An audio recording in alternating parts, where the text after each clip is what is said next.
So one of the most culturally significant and visually impressive objects collected on Cook's voyages is what's known as a mourner's costume from the islands of Tahiti. The mourner's costume is something that's very important in Tahiti because that's a unique costume that is used for the ceremonies when the chiefs die. And there are very few conserved in the world. So this project is very, very exciting, and the way we are working all together on this project is very exciting too. The Monarch Costume was worn during the ceremonies for the death of a chief, RE, or for the very important people of the society. So maybe it was a priest, maybe it was someone from the family of the dead person that was wearing this costume and that performed a kind of ceremony with other young people that were accompanying him.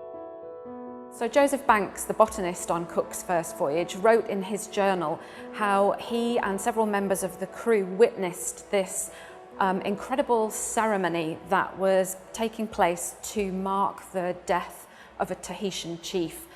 Banks writes in his journal this description, this very vivid scene of how he witnessed the chief mourner emerging from the shadows at dawn and dusk, wearing this incredible costume.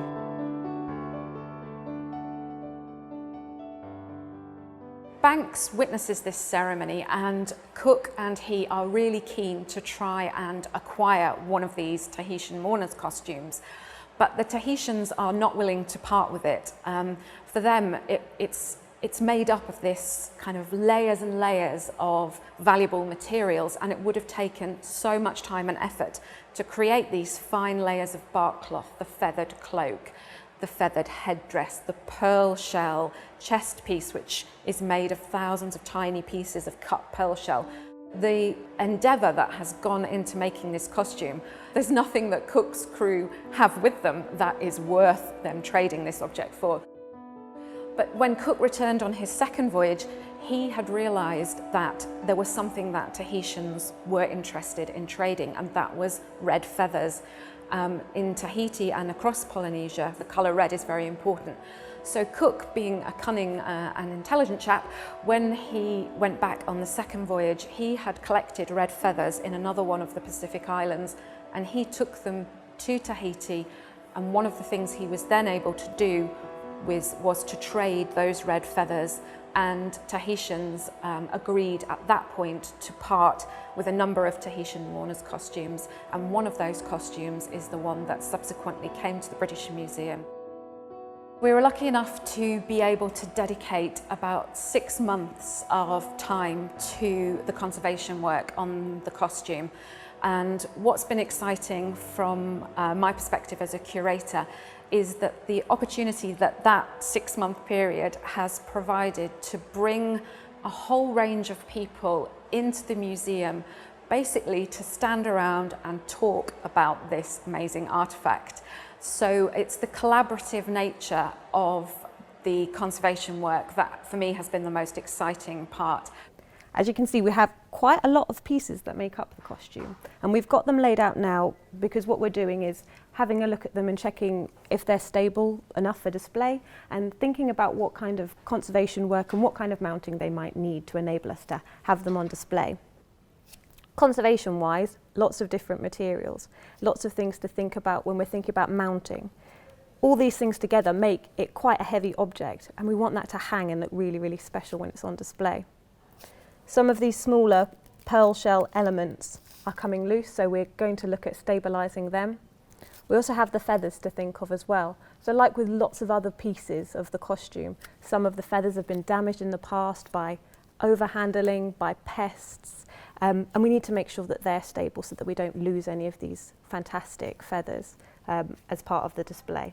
Many of the costume elements of the Tahitian mourner's costume are made out of material called bark cloth. And bark cloth is made from the inner fibre of many different varieties of tree bark.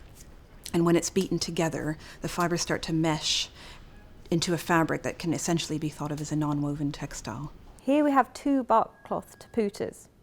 And what is absolutely fantastic is that when we started this project and we're looking at the mourner's costume, we only knew about one of the taputas. As we were actually taking parts of the costume off of the easel, we found a bundle that was attached to the easel. We got that bundle out and we unwrapped it, and inside of it we found this second taputa. So what we thought was originally really amazing and is absolutely fantastic is that this larger taputa here, you can see the faint stripes of colour that would have gone along the arms and down the front. And this was all kind of put really in perspective when we opened up the bundle and found this taputa that hadn't been seen for hundreds of years and had been protected against light. So you can see really the vibrant red colour there.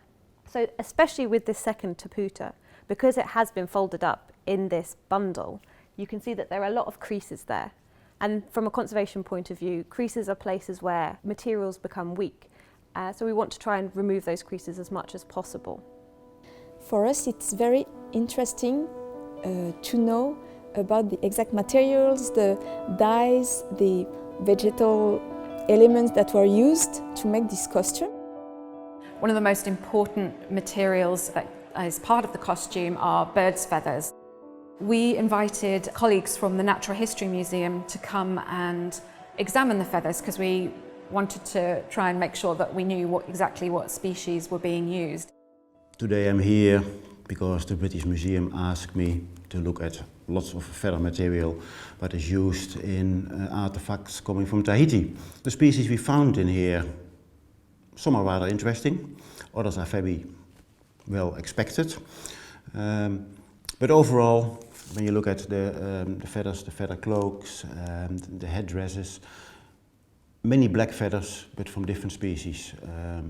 Black chickens are used, frigate birds, but also lots of imperial pigeon. One of the objects we found, a hairdress, had clearly pigeon feathers in them, but a few of those feathers really catch my eye because I thought I recognized something special about them. And by closer observation, I think I recognized them as being an extinct species. A species we never knew where it came from. Tahiti was suggested as the place of origin, but we do not know. This species, the spotted green pigeon, and as the name already suggests, it's a greenish pigeon with spots, and the spots are white. This species probably became extinct before 1800. So by finding those feathers, and if we can confirm the feathers are indeed from this species, then at least we know the origin. And by knowing the origin, we can learn more and more about a species who has already gone for over 200 years. For the DNA analyzing, we will take a very small sample of one of the feathers, which we think is from spotted green pigeon. From this very tiny sample, experts can extract DNA, and from the DNA we can tell whether it is the species we think it is. And the only reason we can tell is because there is a specimen left, one specimen in Liverpool, and DNA is already taken from that specimen. So if we compare it and we find a match, then we know for sure that the feathers found here in this hairdress belong indeed to spotted green pigeon. The most striking when you see these kind of costumes now is the grey, white pearl shells and the black feathers of the cloak, and so we think a lot of all these black and white things. In the Mourner costume of the British Museum, we can see all these colorful tapa, and so we are really waiting to know what colors were the original ones, what plants were used to make them, just to be sure that what we know now in Tahiti, the different colors we use, how we make the dyes today, is it similar to what was made at the end of the 18th century? In images of the costume from the time of collection, a lot of it is really, really colourful. Although this looks slightly brown and slightly faded, you can actually see tantalising hints of colour here. Maybe some yellow, maybe some red here. So it's great that we have the scientists at the museum on board who are going to be analysing some of the pigments and give us more information about what the true colours of the costume are likely to have been. There were three main colors, which were red, black and yellow. The red and the black were very easy to spot in many of the costume parts, The yellow was a little more tricky. It underwent a lot of fading. So actually we were able to clearly see the yellow only when we unfolded some of the parts of the costume. And so where it was protected from the light, we saw this yellow appearance, which was expected because there are drawings showing the costume being bright red and yellow decorated. There were areas, again, when it was clear that a yellow color was there, areas where it was less clear but kind of expected. The first thing that we did, we used a UV light source. So the UV light would have the possibility to excite the yellow dyes, which would emit these possibly characteristic luminescence. And this was the case as soon as we switched the UV light on, a bright yellow-green fluorescent appeared.